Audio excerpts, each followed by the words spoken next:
Salam masyarakat sadar seni budaya dan pariwisata. Kita sekarang berada di Fort Oranye. Ini benteng VOC. Ini nggak tahu, tadi saya sama Pak Iman baca tulisan yang ada di sini. Ini kayaknya kalau menurut saya 1630, tapi ini ada satu-satunya nggak tahu yang benar yang seperti apa ya. Kalau kita lihat ini VOC. Ini meriam ini ya saya kira dulu ada rodanya, tapi membuat posisinya tentu memang harus dibikin yang lebih baik. Dan vandalisme itu selalu ada di tempat-tempat ini. Nih, coret-coret seperti ini nih nggak boleh nih. Ini kan merusak semua nih. Ini vandalisme itu. Fungsinya sungai itu apa, Jenderal? Ini sebetulnya untuk pertahanan. Ini bukan sungai, ini kanal. Jadi setiap benteng biasanya dia ada kanal.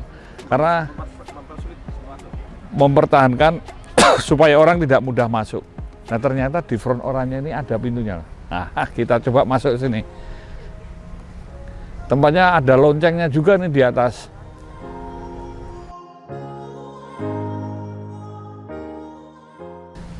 Berarti memang kawasan ini menjadi kawasan untuk perdagangan rempah-rempah. Nih, ini vandalisme ini memang selalu membuat penghargaan atas kawasan-kawasan ini menjadi tidak terawat. Kita lihat pintunya juga lepas.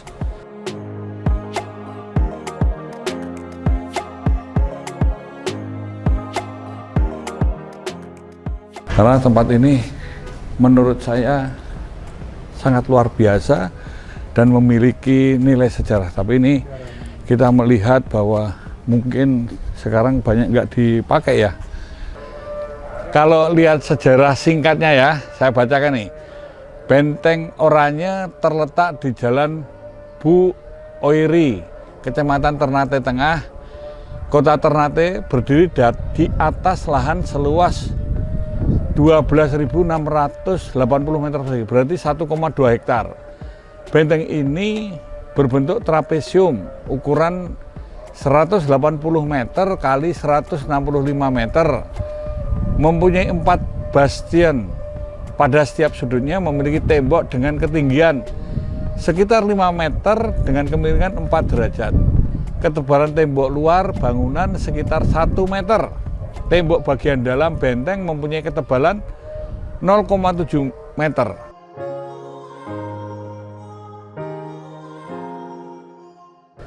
Nah, sejarah singkatnya nih ya. Ini tahun 1607, seorang laksamana VOC bernama Cornelis Matelief de Jong membantu Sultan Ternate untuk mengusir bangsa Spanyol dari Ternate. Atas keberhasilan tersebut, ia mendapat izin dari Sultan mendirikan sebuah benteng di tempat yang sama dengan benteng Malayo, sebuah benteng Portugis. Selain itu, Sultan juga memberi izin kepada VOC untuk melakukan monopoli perdagangan rempah-rempah di wilayah kekuasaan Kesultanan Ternate.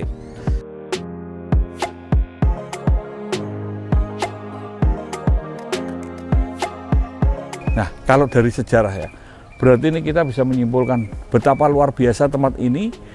Kawasan Maluku menjadi pusat perdagangan rempah-rempah, dan di sini para pemimpin Gubernur Jenderal VOC menempatkan posisi ini menjadi posisi strategis. Kalau kita belajar geopolitik dan geostrategis, maka kawasan Maluku Utara ini luar biasa. Ini kawasan rempah-rempah, kawasan kekayaan yang dicari dari Eropa. Mereka tahu tempat ini dan mereka memonopoli, bekerja sama untuk bahkan Spanyol, Portugis, Belanda membantu Kesultanan untuk mengusir mereka dan diberi tanah ini.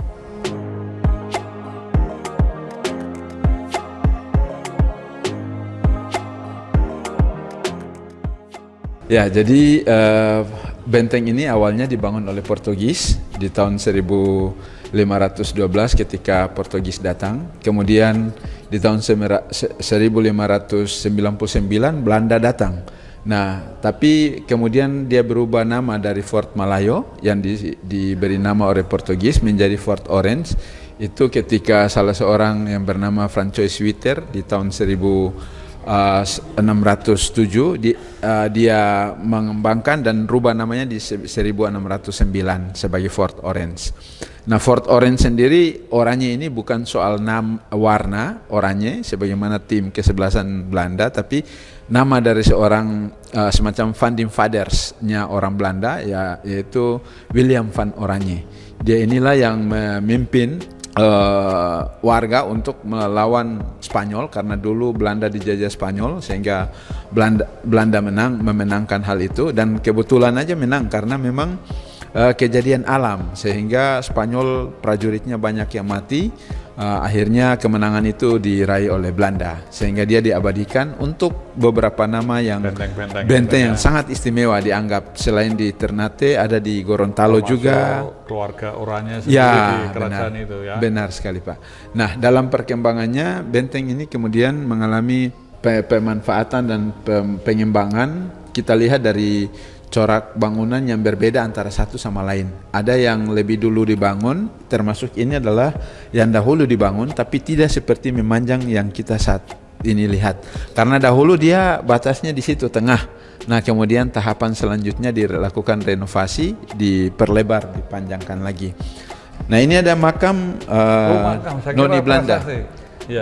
Makam Noni Belanda ini tertulis di nisan sangat jelas bulan Januari 1667. Nah, dia meninggalnya seorang istri namanya Susanna van Dors, istri dari Komandan Anthony van Dors. Susanna de Kaaf, istri dari Anthony van Dors. Dia dimakamkan dalam kondisi hamil. Sehingga simbol kucing hanyalah karena dia penyayang kucing, sehingga dijadikan sebagai ini. Makam Belanda yang punya karakteristik datar seperti ini biasanya ditimpa, jadi ada kerabat atau keluarga dekat yang meninggal bisa diangkat lagi.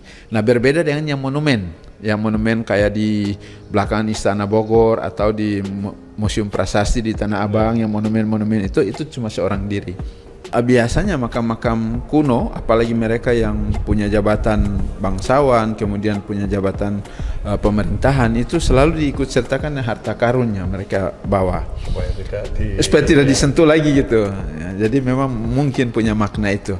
Tapi untuk bangunan ini sendiri bisa jadi dahulunya adalah gereja, karena biasanya di bangunan-bangunan yang punya makam di dalam ruangan itu pada umumnya ada gereja, itu banyak makam-makam. Dan gereja tua yang ada di Ternate yang isinya makam itu di gereja Ayam, itu ada 2 makam Belanda. Ini kemarin ada kunjungan duta besar Spanyol, jadi mereka untuk bagian dari rangkaian Sel Tidore, dubesnya datang, jadi ada semacam pameran kecil-kecilan. Dan ini menjadi sejarah mereka ya. Ya, menceritakan tentang 2 tokoh navigator penting, Magellan dan Elcano. Magellan dan Elcano. Iya. Jadi Magellan sama Elcano ini sebenarnya orang Portugis bukan Spanyol. Cuma mereka ketika memberikan proposal ke Raja Portugis, dia kesan seolah-olah apatis gitu, diabaikan. Nah, mereka usul ke Raja Spanyol dan Raja Spanyol menerima, mengeluarkan satu tim ekspedisi dengan ratusan pelaut untuk ikut serta dalam pelayaran ini mereka berdua. Tapi kemudian kan terbunuh di Filipina. Akhirnya yang kembali hanya Elcano. Magellan terbunuh di Pulau Sibu. Di sana ada berlawanan sama tokoh lokal bangsa Melayu di sana. Ini adalah ruang pusaka dimanfaatkan sesuai dengan amanat Undang-Undang Cagar Budaya, yaitu untuk kesejahteraan.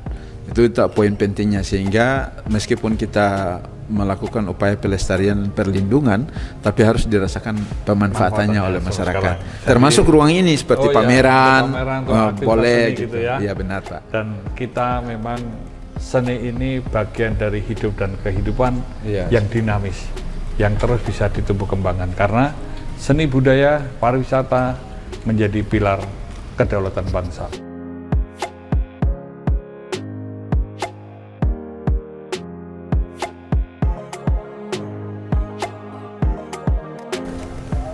kawasan-kawasan seni budaya ini memang harus dikemas untuk menjadi kawasan pariwisata.